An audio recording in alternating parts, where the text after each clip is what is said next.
C'est un événement historique auquel ont assisté Charlène et Albert de Monaco, accompagnés de Marie et Louis Ducruet ainsi que de Camille Gottlieb. La brasserie du Café de Paris a rouvert après plusieurs mois de travaux. Une soirée à laquelle la princesse s'est montrée plus chic que jamais. La suite après la publicité. Il est l'un des monuments emblématiques de Monaco, le célèbre Café de Paris, ouvert il y a 155 ans par la Société des Bains de Mer, a officiellement inauguré sa toute nouvelle brasserie ce mercredi 22 novembre. Une soirée que ne pouvait pas manquer la famille princière, parmi laquelle le prince Albert II et la princesse Charlène de Monaco, ainsi que Louis Ducruet, sa femme Marie et Camille Gottlieb. Albert et Charlène de Monaco, habillés pour l'occasion d'un pantalon gris ample, d'une paire d'écarpins et d'un mini-sac à main Louis Vuitton ainsi que d'un manteau ceinturé de la maison Burberry, avaient pour mission de dévoiler la plaque officielle de l'inauguration sur laquelle était gravé: Leurs Altesses Sérénissimes le prince Albert II et la princesse Charlène ont inauguré le mercredi 22 novembre 2023 le Café de Paris, 6e du nom, en ce 160e anniversaire de Monte-Carlo Société des Bains de Mer, SBM. Était-il écrit dessus?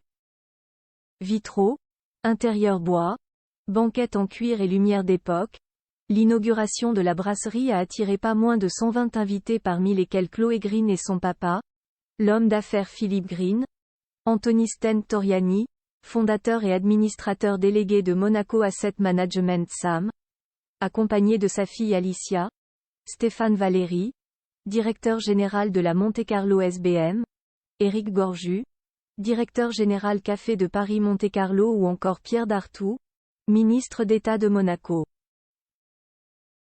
Un nouveau visage du café salué par la famille princière. Elle a été inaugurée officiellement que ce 22 novembre.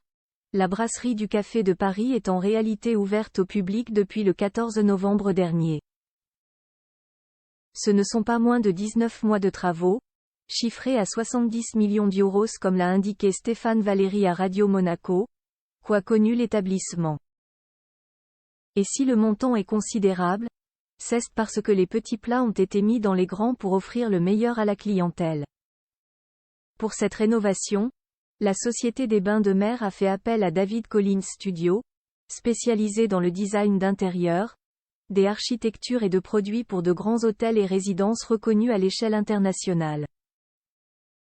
Le designer avait d'ailleurs fait une promesse lorsqu'il s'était vu confier cette mission, celle de faire du Café de Paris un restaurant spectaculaire sur 2 étages, avec un bar incroyable et une cave à vin en exposition, où des banquettes en cuir luxueuses reposent sur des mosaïques scintillantes et du bois riche. Un éclairage sur mesure, des touches excentriques et des œuvres vitrées historiques se combinent pour créer une identité forte, garantissant que nous respectons le passé tout en créant un tout nouveau futur. Intemporel et non démodé. Une mission réussie puisque le café ne désemplit pas depuis la réouverture. La suite après la publicité. La suite après la publicité.